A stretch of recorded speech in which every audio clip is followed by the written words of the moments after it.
안녕하세요. 고려대학교 국어국문학과 교수 신지영입니다. 오늘은 언어, 인간의 모든 것에 대한 모든 것, 벌써 8번째 시간인데요. 오늘 같이 이야기해 볼 이야기는요, 존댓말과 반말에 대한 이야기입니다.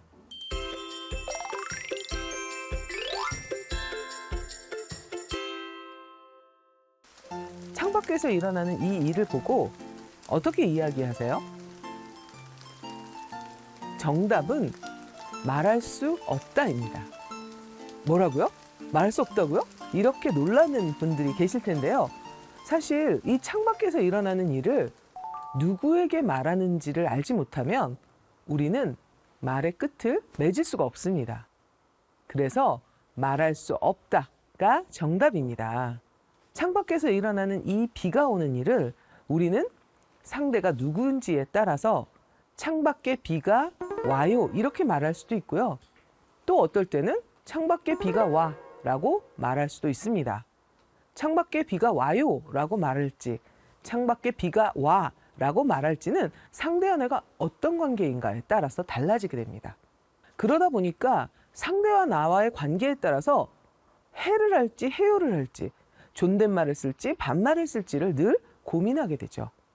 이렇게 한국어는 높임법이 발달한 특징을 가지고 있는 언어입니다. 그러니까 듣는 사람과 나와의 관계에 따라서 말끝을 달리하는 것, 이건 상대 높임이라고 하는데요.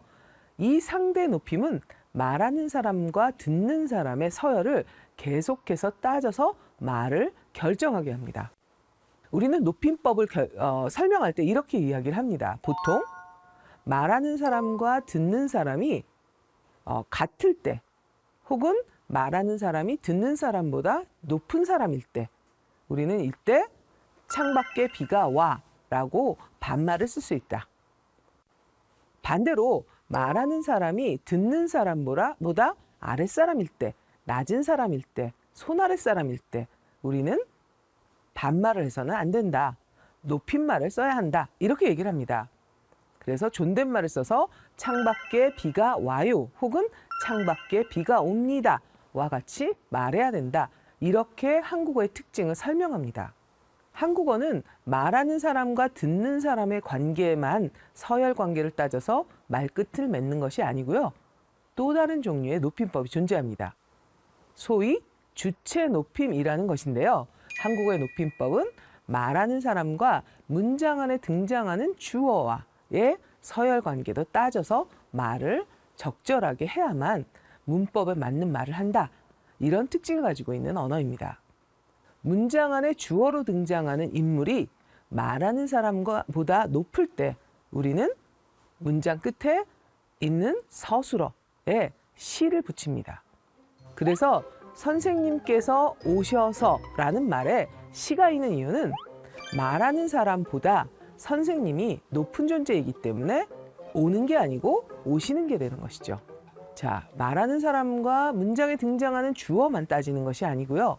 한국어는 말하는 사람과 문장에 등장하는 부사어 혹은 목적어, 즉 객체가 말하는 사람과 서열이 어떤가를 또 언어적으로 표시합니다. 문장 안에 등장하는 서술어나 목적어에 화자보다 높은 존재가 존재하면 우리는 단어를 바꿔주거나 조사를 바꿔서 말을 해야 합니다. 그래서 우리는 선생님께서 오셔서 할아버지에게가 아니라 할아버지께 책을 주다가 아니라 드렸다라고 표현을 해야 합니다. 이렇게 한국어는 말하는 사람과 문장 안에 등장하는 주어 혹은 목적어나 부사어의 서열 관계를 따지기도 하고 또는 말하는 사람과 듣는 사람의 서열을 따져서 말을 해야 합니다. 여러분, 눈치채셨나요? 제가 한국어의 높임법을 설명하는 과정에서 사람들의 위아래가 존재하는 것처럼 표현을 했습니다. 높은 사람, 낮은 사람, 손 윗사람, 손 아랫사람, 윗사람, 아랫사람 이렇게 말이죠. 사실 우리는 인권에 대해서 공부를 하면서 대한민국은 모두 다 평등하다. 사람 위에 사람 없고 사람 밑에 사람 없다. 이렇게 배웠습니다.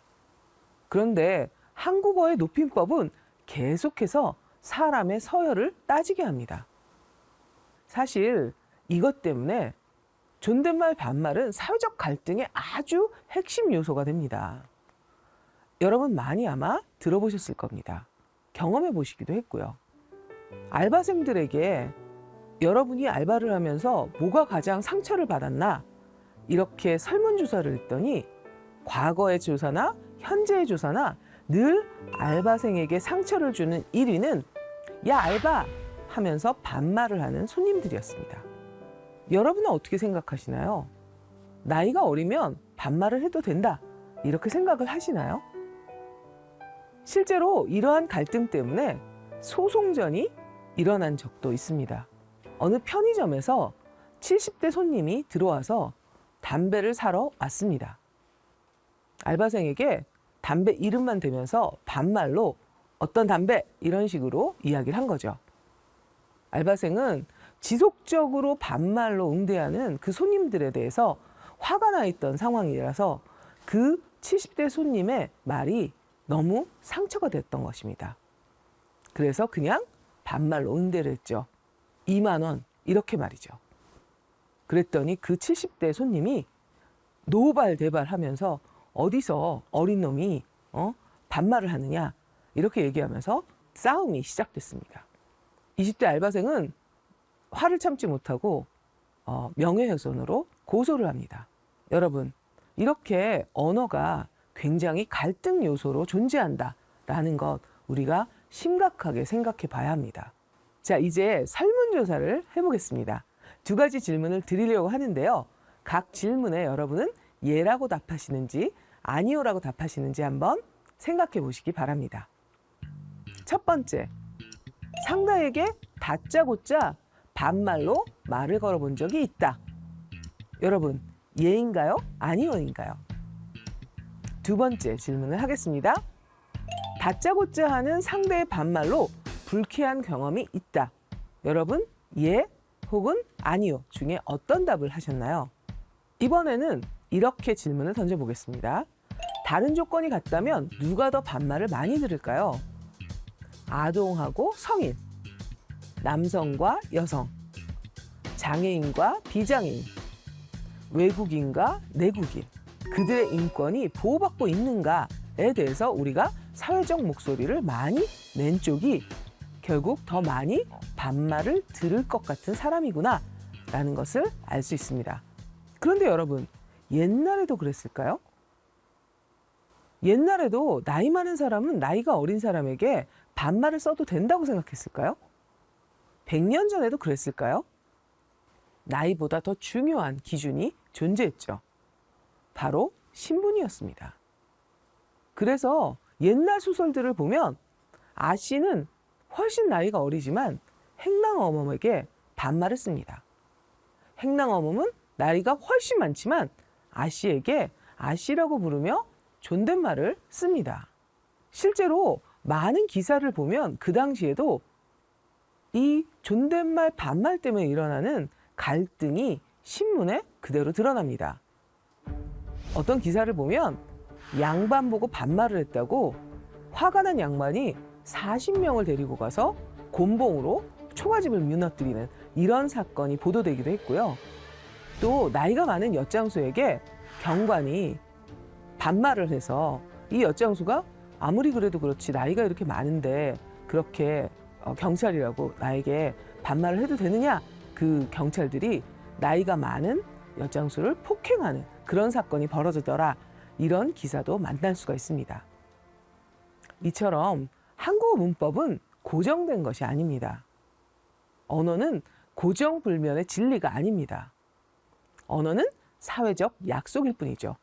우리 사회가 중요하다고 생각하고 그 기준을 세운 것들에 대해서 사람들이 동의하기 때문에 그 기준에 따라 말을 하는 것입니다. 그러니까 130년 전에는 우리가 모두 신분제 사회였기 때문에, 즉 신분을 기준으로 존댓말을 쓸지 반말을 쓸지 결정했던 것입니다. 그러다가 신분제가 없어지면서 신분에 따른 기준을 나이에 따른 기준으로 바꾼 것이죠. 만약 우리가 과연 나이가 많은 사람이 높은 사람, 손윗사람, 윗사람이라고 생각하는 것이 바뀐다면, 나이가 어린 사람이 반드시 낮은 사람, 손아랫사람, 아랫사람이라고 생각하지 않는다면, 인간이 모두 다 평등한 존재다라고 생각한다면 나이에 따른 기준도 바뀔 거라고 생각합니다. 이렇게 우리 사회가 어떤 생각을 하고 있는지가 우리의 언어에 그대로 반영되는 것이었습니다. 우리의 언어가 과연 우리가 지향하는 바, 그러니까 사람 위에 사람 없고 사람 아래 사람 없다. 우리는 모두 다 평등한 존재다. 나이, 성별, 국적 이런 것들은 사람의 위계가 될 수 없다. 이런 생각을 과연 잘 담고 있는 것일까요? 이러한 질문에 우리는 솔직히 답해야 합니다.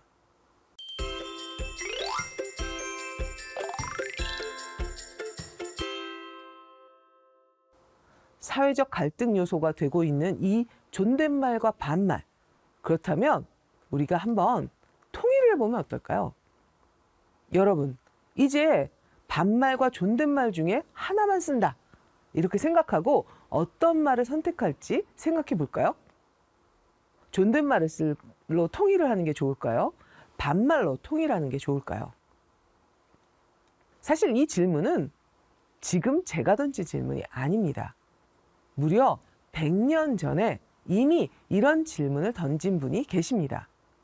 바로 박승빈 선생님이었습니다. 과연 우리는 평등한가? 신분제가 없어진 지 벌써 30년이 넘게 지났는데 말은 아직도 우리가 서열이 존재한다고 생각하게 만든다. 그 사람들의 지위에 따라서 호칭을 달리 쓰고 너를 너라고 하지 못하고 2인칭 대명사를 쓰지 않고 그리고 아동에게는 당연히 반말을 쓸 수 있다고 생각한다. 과연 우리의 생각을 우리의 언어가 잘 담고 있는가? 100년 전에 박승빈 선생님은 글을 통해서 우리에게 질문을 던졌습니다. 그리고 실천적 노력을 통해서 아동들에게 반말을 하는 그런 거를 없애자라고 캠페인을 벌입니다. 그래서 당시에 보통학교 교장과 그리고 유치원 교장 선생님들을 모시고 그 이야기를 전합니다. 우리 모두 학교에서는 이제 모든 구성원이 아이라고 선생님이라고 누구는 반말을 쓰고 누구는 존댓말을 쓰지 말고 모두 다 존댓말을 써보자. 아이가 아이에게도 그리고 선생님이 아이에게도 아이도 선생님에게 모두 다 똑같이 존댓말 통일을 해보자. 실제로 이 박승빈 선생님의 생각은 동학으로 이어집니다. 당시에 비슷한 고민을 하고 있던 김기정 선생님이 박승빈 선생님의 이야기를 듣고 아 그래 저게 내가 늘 생각했고 고민했던 일이다. 자 그렇다면 우리 소년 소녀들에게 서로 상호간에 존댓말을 쓰게 하고 어른들도 다 우리 존댓말 세상을 만들기 위해서 노력해보자. 이런 생각을 전하게 됩니다. 동학에서는 천도교 소년운동을 펼치면서 그 어떤 행동 강령으로 소년 소녀들에게 어린이들에게 그런 이야기를 전합니다. 그리고 어른들에게도 아이들에게 존댓말을 쓰자 이렇게 이야기를 합니다. 이러한 생각은 방정환 선생님과 함께 이루어집니다. 그래서 100년 전 5월 1일 많은 전단지를 뿌리며 호소문에 이런 이야기를 담게 됩니다. 어른들에게 드리는 글의 세 번째는 어린이에게 경어를 쓰시되 늘 보드랍게 하여 주십시오. 이런 호소문이 담기게 됩니다. 또한 어린 동무들에게도 이런 호소문을 씁니다. 어른들께는 물론이거니와 당신들끼리도 서로 존댓말을 써라. 이렇게 이야기를 합니다. 이 세 분의 선생님, 박승빈, 김기전, 방정환 선생님은 아이들의 인권을 생각하면서 우리 세상의 평등한 사회를 이루기 위해 언어의 평등이 세상의 평등을 가져올 거라고 믿었습니다. 그들이 100년 전에 던진 질문, 이에 대해서 우리는 어떤 답을 100년 동안 만들어 왔을까요? 앞으로 우리는 다음 세대에게 이 질문에 대해서 어떤 답을 우리의 언어로 보여줘야 할까요? 여러분, 이렇게 인간의 모든 것에 대한 모든 것이 언어라는 것, 다시 한번 깨달을 수 있는, 확인할 수 있는 시간이었던 것 같습니다. 감사합니다.